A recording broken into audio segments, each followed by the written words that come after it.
All right. Hi, everyone. We should be on our last strand of the summer. So we've gone through them all before this, and now we are in probability. So we're going to be looking at 1, 2, and 3, theoretical and experimental probability, outcomes of compound events, and then identifying independent and dependent events. All right, so let's get right to it.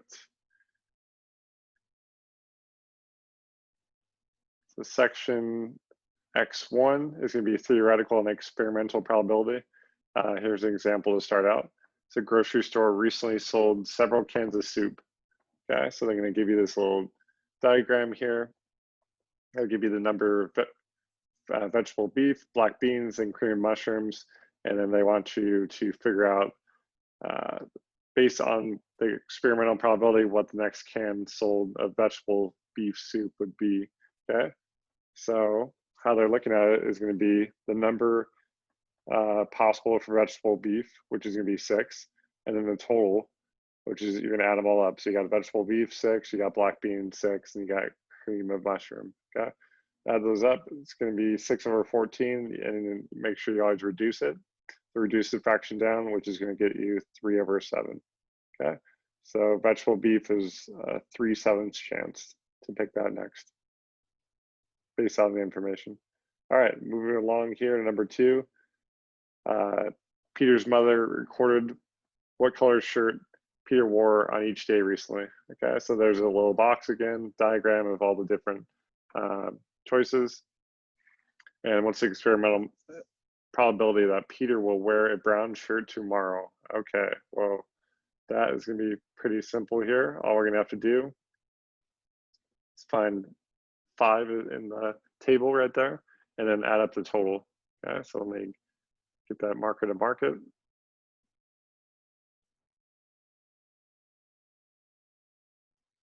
All right, so you got 5 brown.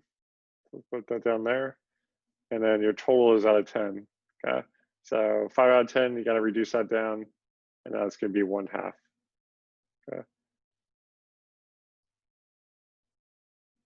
All right.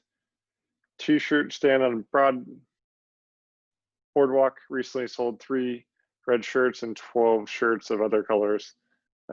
What's the experimental probability the next shirt sold to be red? Okay, so this is going to be 3 out of our total, which is going to be 12. That's what they give us right there. I got to reduce that down. That's going to be 1/4.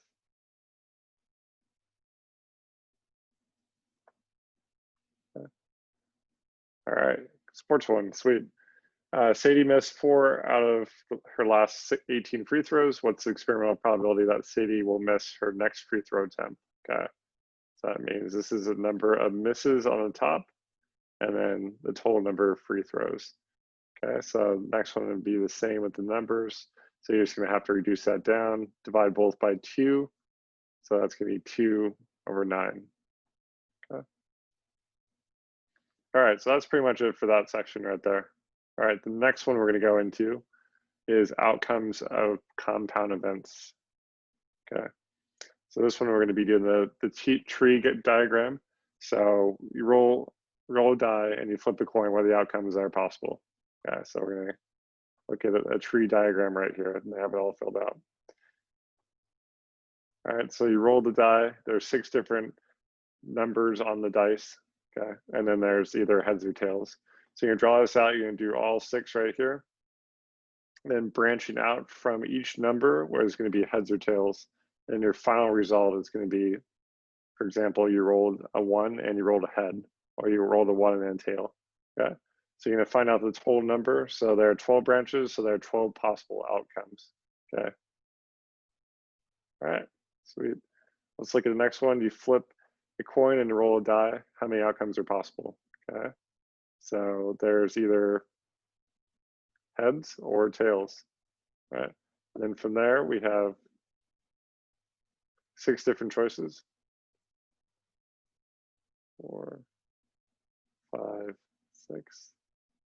And then the same thing down here. 3, 4, 5, 6. All right.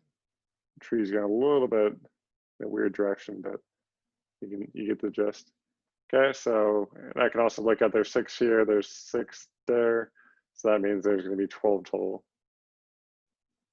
6, 12. Okay, so 12 possible outcomes that you can get. Okay, so if I went further with the tree, this would be 1 in the head, 2 in the head, then all the way, etc., all the way down here, 1 in the tail, 2 in the tail, 3 in the tail, 4, etc. Okay, so there's 12 total. Sweet. Okay, you spin each spinner and find the sum. How many different sums are possible? So this one's a little bit different in the fact that this is looking for different sums. So I'm going to underline that right there. Okay, so this one we have 5 different outcomes.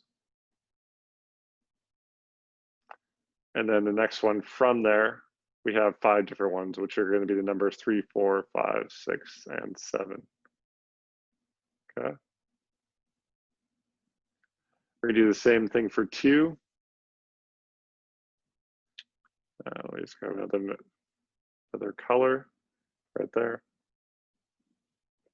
This is messy. I'd recommend you use more space. I kind of messed that up a bit there, but anyways, you're looking at it here, 6, 7.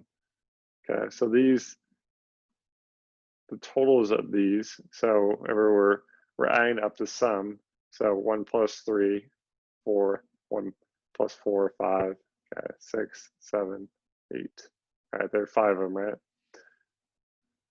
This next one is going to be 2 plus 3. That's going to give me 5, 6, 7, 8, and then 9. You can start to see a pattern, so it's going up by 1 on both the minimum and the maximum. So let's go all the way to 5. So 5 plus 3, 3, 4, 5, 6, 7. Yeah, so it's going to be 8, 9, 10, 11, and 12. Okay, so if I'm looking at all my numbers, my range is basically from 4 to 12. Okay.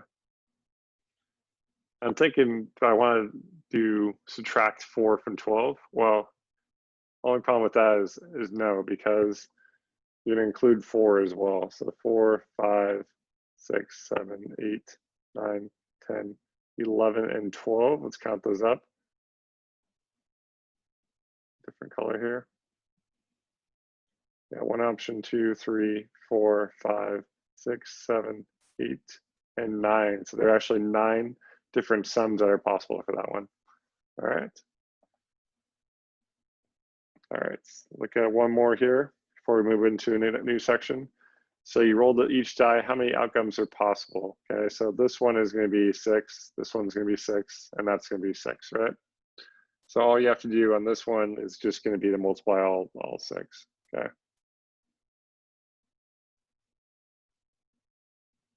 So this would be 216 possible outcomes.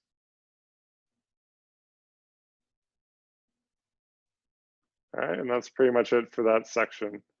All right, last one we are going to look at. X3, identify dependent and independent events. Okay, so Kelly picked a card at random, puts it back, and then picks up another card at random. Okay, so the key is going to be puts it back. So I'm going to underline that right there. Okay, so that is going to tell me that this is actually going to be independent. Okay, 2 events are independent because the first event does not affect the outcome of the second. Now, as if she kept the card and she picked up another one, then that would be dependent. Okay, that would be dependent on whichever card she picks. So, for example, she picks a 3, and she keeps that card. She picks another card. That 3 will no longer be there. Okay, so that will be dependent. All right. All right. So let's look at an example. Salvard picks a marble at random without putting the first marble back. He picks a second marble at random without putting the marble back. Okay, so that's just like we talked about. It's going to be the big part right there, not putting it back. So that is going to be dependent right there. All right, sweet.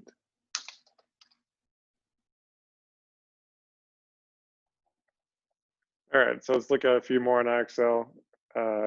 Kelsey rolls a 6-sided die. At the same time, She flips a coin. These two events are dependent or independent. These are independent of each other, not going to be affected. Doesn't matter what she rolls, and at the same time, when they flip in a coin.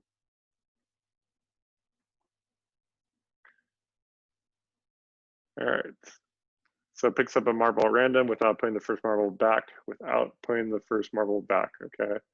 He picks up the second marble at random. That is going to be dependent, okay?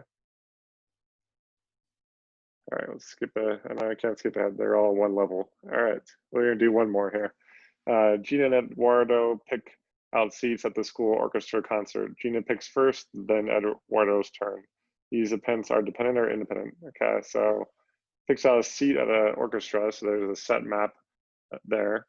So let's just write it down so you guys can see it on this last one.